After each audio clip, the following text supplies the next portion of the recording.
เราจะไปห้างเบ็ดไปติดตามน้ำเดียวพร้อมเลย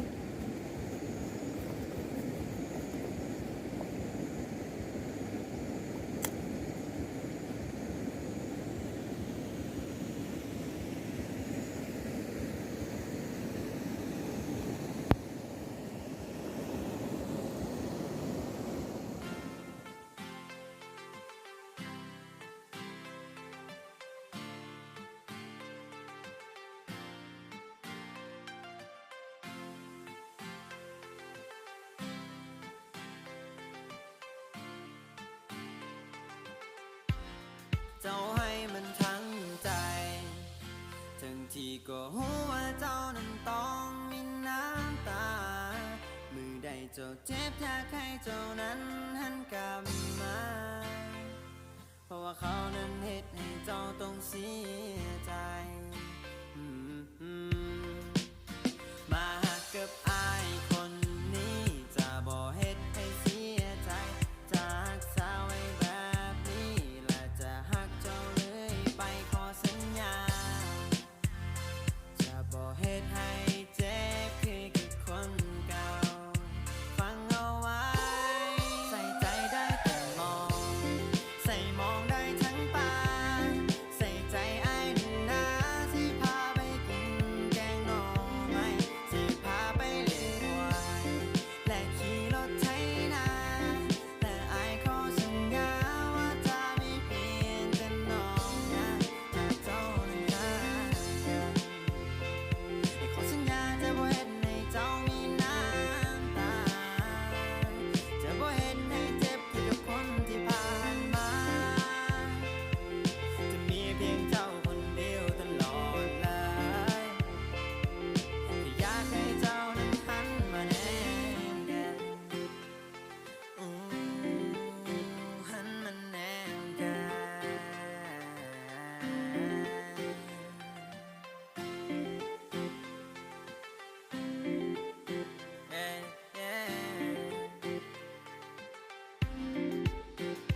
น้องหัก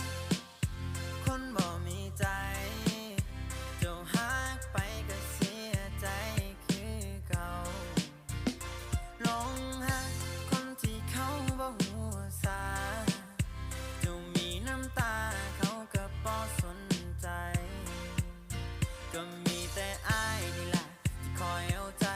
อ้ายนี่ล่ะที่คอยเทคแค่เจ้าทุกอย่างและก็บ่เคยจะห่างไกลให้เจ้านั้นต้องเหงาใจคอยปลอบเวลาเจ้าเสียใจเพียงอยากให้ลืมเขาคนคนนั้นคนที่เหตุให้เจ้าเจ็บซ้ำอยากให้ลืมเรื่องในวันนั้นที่เหตุให้เจ้ามีน้ำตาถ้าคบกับอ้ายขอสัญญาจะบ่เหตุให้เจ้าเสี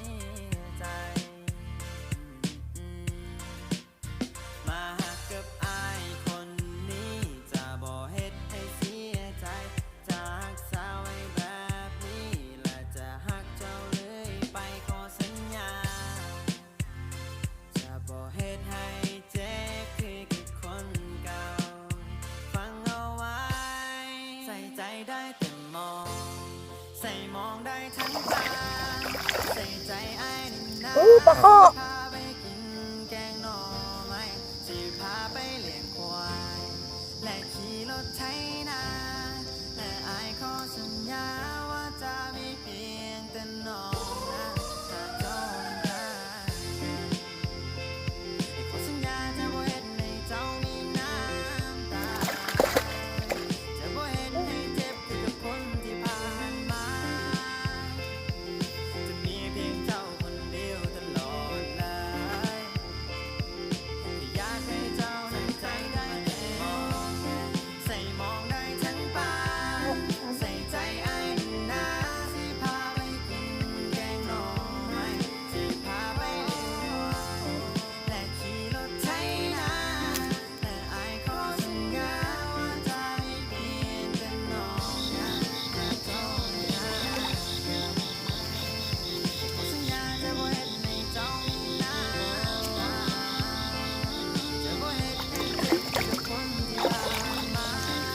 ลาดุก จะมีเพียงเจ้าคนเดียวตลอดเลยอยากให้เจ้านั้นหันมาแน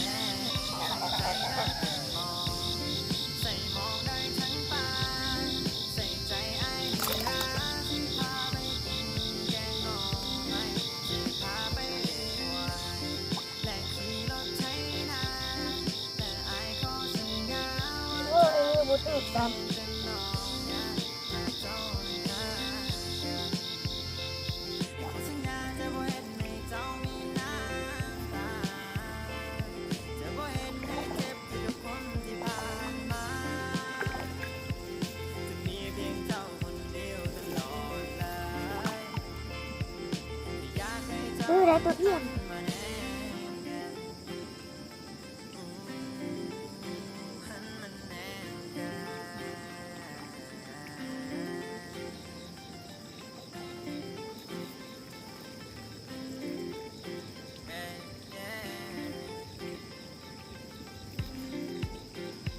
น้องฮักคนบ่มีใจเจ้าฮักไปก็เสียใจคือเก่าลงฮักคนที่เขาบ่หัวสาเจ้ามีน้ำตาเขาก็บ่สนใจ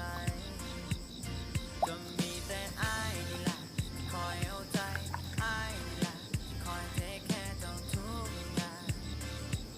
แต่ก็บอกเคยจะห่างไกลให้เจ้านั้นต้องเหงาใจคอยปลอบเวลาเจ้าเสียใจยังอยากให้ลืมเขาคนคนนั้นคนที่เฮ็ดให้เจ้าเจ็บซ้ำอยากให้ลืมเรื่องในวันนั้นที่เฮ็ดให้เจ้ามีน้ำตาถ้าคบกับอ้ายขอสัญญาจะบ่เฮ็ดให้เจ้าเสียใจ มาหักกับอ้ายคนนี้จะบ่เฮ็ดให้เสียใจจะหักษาไว้แบบนี้และจะหักเจ้าเลยไปขอสัญญาจะบ่เฮ็ดให้เจ็บคือกับคนเก่าฟังเอาไว้ใส่ใจได้แต่มองใส่มองได้ทั้งตาใส่ใจอ้ายนี่นะสิพาไปกินแกงหน่อไม้สิพาไปเลี้ยงควายและขี่รถไถนาและอ้ายขอสัญญาว่าจะมีเพียงแต่น้องนะถ้าเจ้านะขอสัญญาจะบ่เฮ็ดให้เจ้ามีน้ำตาจะบ่เฮ็ดให้เจ็บคือกับคนที่ผ่านมา จะมีเพียงเจ้าคนเดียวตลอดเลยอยากให้เจ้านั้นใจได้แต่มองใส่มองได้ทั้งตาใส่ใจไอ้นี่นะสิพาไปกินแกงหน่อไม้สิพาไปเลี้ยงควายและขี่รถไถนาและไอ้ขอสัญญาว่าจะไม่เปลี่ยนเป็นน้องนะถ้าเจ้านะ ขอสัญญาจะบ่เฮ็ดให้เจ้ามีน้ำตาจะบ่เฮ็ดให้เจ็บคือกับคนที่ผ่านมาจะมีเพียงเจ้าคนเดียวตลอดเลย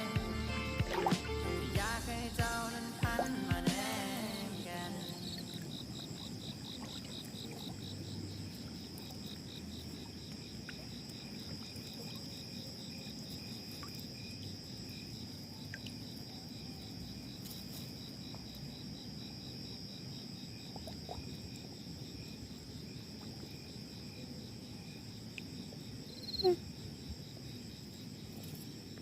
มื่อนี่มา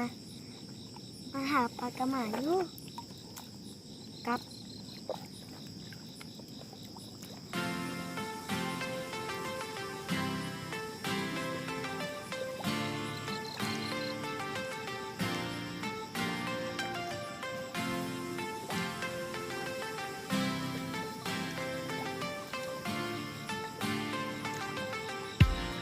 เจ้าให้มันทั้งใจถึงที่ก็รู้ว่าเจ้านั้นต้องมีน้ำตา มือใดเจ้า จ้าเจ็บอยากให้เจ้านั้นหันกลับมา เพราะว่าเขานั้นเหตุให้เจ้าต้องเสียใจ